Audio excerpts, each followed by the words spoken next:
In the first section of Chapter 5, we are going to look at relating graphs to their real world events. It is going to be important that you pay attention to labels on your axes as well as titles of your graph to make sure that you fully understand what's going on in each situation. In this first example, they are giving us a graph that represents someone's day's commute. So the commute means their trip while they were traveling from home to school and back. It says that their trip involves both walking and getting a ride from a neighbor. Our goal is to label each part of the graph. Some important things to notice here are that your x-axis is labeled as time. So as time passes throughout the day, we move down the x-axis. And your y-axis is labeled as distance from home. So in this first section of the graph here that I'm going to label section 1, we are moving up, meaning that we are moving away from home. Notice that this is a short section, so that would be the section in which they were walking. So in section 1, they are walking, and since they are walking up the graph, they would be walking away from home or walking toward school. Then if we switch to the next section of the graph here, so we'll call this small section here section 2. Notice that that section is horizontal. So in that section, our distance from home is not going up or down. Time is still passing, but the distance from home is not changing. So that means that we are not moving. So in that section, we are probably just waiting. So we're stopped for some reason. Maybe we are waiting for a ride.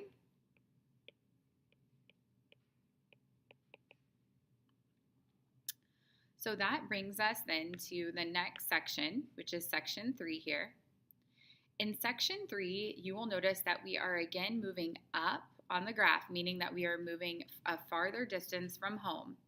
But on this one, it is steeper, meaning that we are covering more distance in a shorter time. So the angle of the segment matters.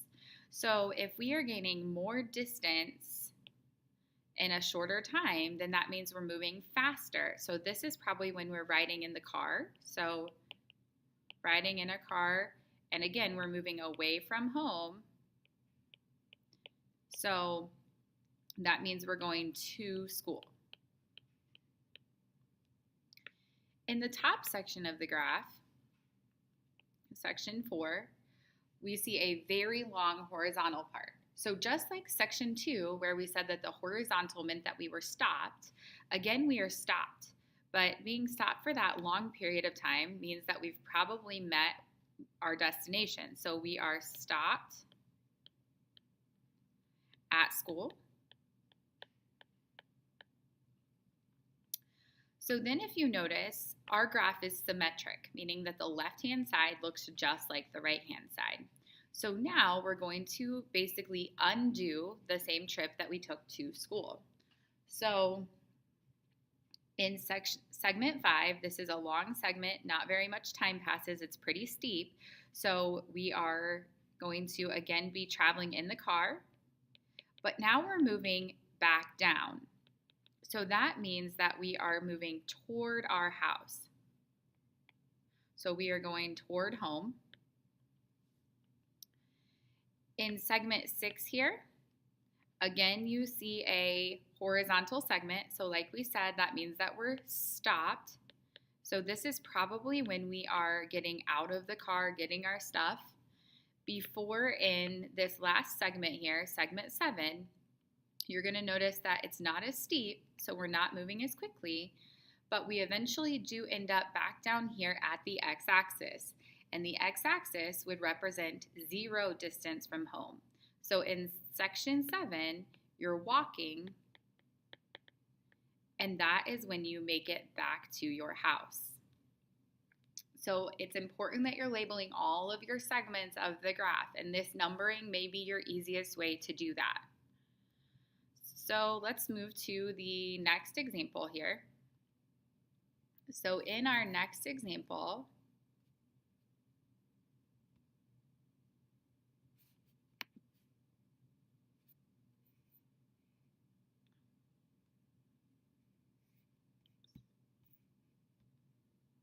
So here's our next example. It's asking us to describe what the graph is showing in each part. So same thing that we did on the last one.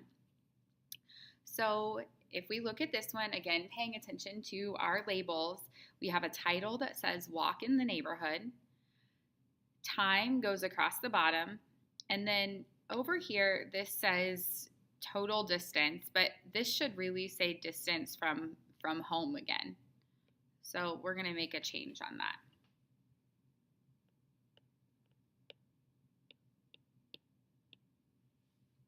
All right, so I start down here at 0. So at time 0, right here, I'm at home.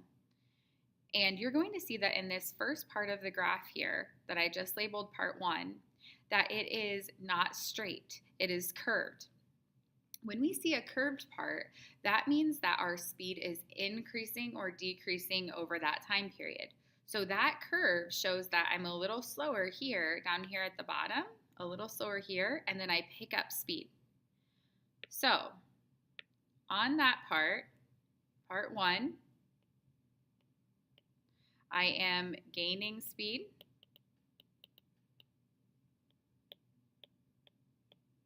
And I'm moving away from home.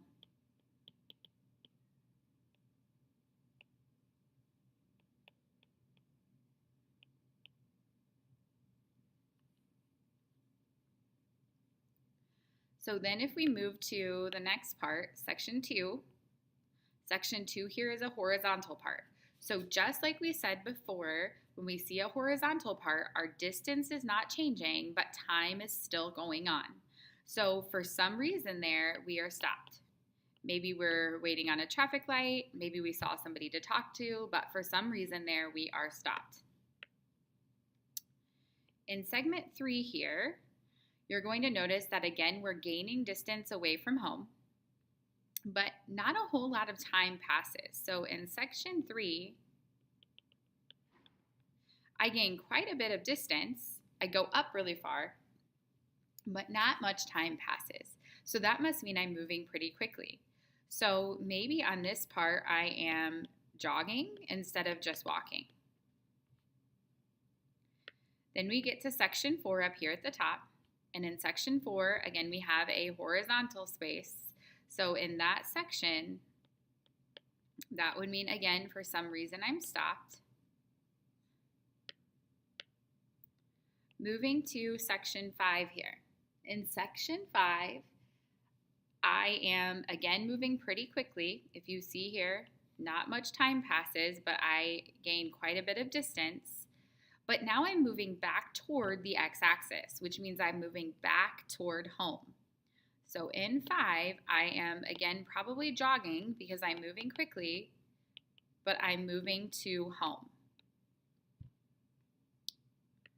If we move to the next section here, section 6, again, it's horizontal, meaning, again, that time is going on, but our distance isn't changing. So for some reason, again, we're stopped. Maybe it's a stop sign. And then that brings us to section 7, which section 7 has a slight curve on it. It's curving the opposite way. So we are walking, again, we're moving toward the axis. So we're walking to our house, walking to home, and we are slowing down. So that curve means that our speed is decreasing. So we're slowing down in that part.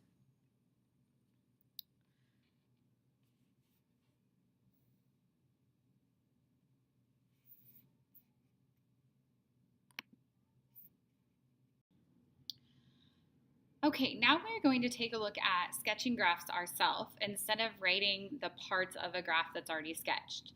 So when you're looking at these graphs, you need to keep in mind that one quantity depends on the other one. So the y value depends on what the x is doing. Down at the bottom, I put a note here for you that's pretty important. Time is an independent quantity. So time, minutes, hours, seconds, days, years, whatever it is, that's always independent. And your independent is always your horizontal or your x-axis. So if you have a measure of time, it should always be on your horizontal or your x-axis. So we need to keep that in mind.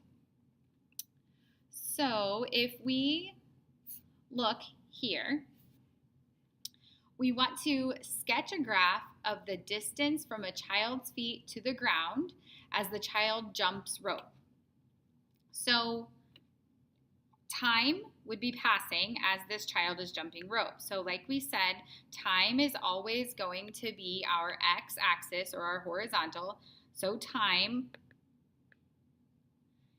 And then our y-axis here would be distance from the ground.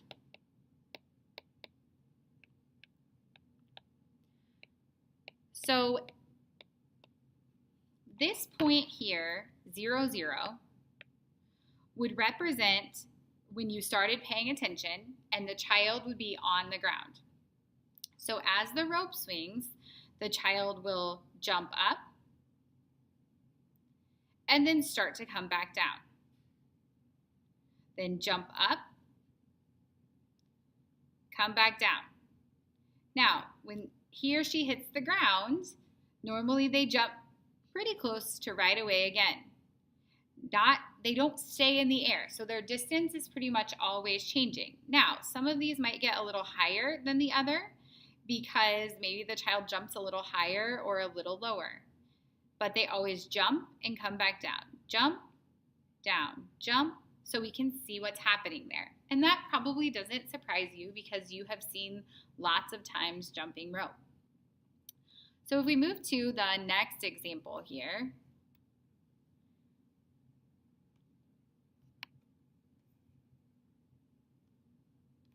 on this one, they're asking you to sketch a graph of the altitude of a pelican from takeoff from shore to diving to the water to catch a fish. So again here, we're going to experience time passing. So when time is passing, we'll have time on our x, and then our y-axis then would be altitude. And this is representing a pelican. So maybe we just even write pelican as our title. So somebody knew that when they looked at our graph, what we were making a graph of. So this is a pelican. So the pelican is going to take off from the shore. So when he's on the shore, we're going to assume that that's an altitude of 0. So take off, we're going to gain speed. So we're going to see that curve come into play because we're gaining. And then as the pelican flies through the air, we might see that he or she is, going up and down a little bit, but we're going to stay in the air, maybe fly straight across for a while. But then there's a fish, and so we want to dive down into the water. So we are going to see that pelican take off.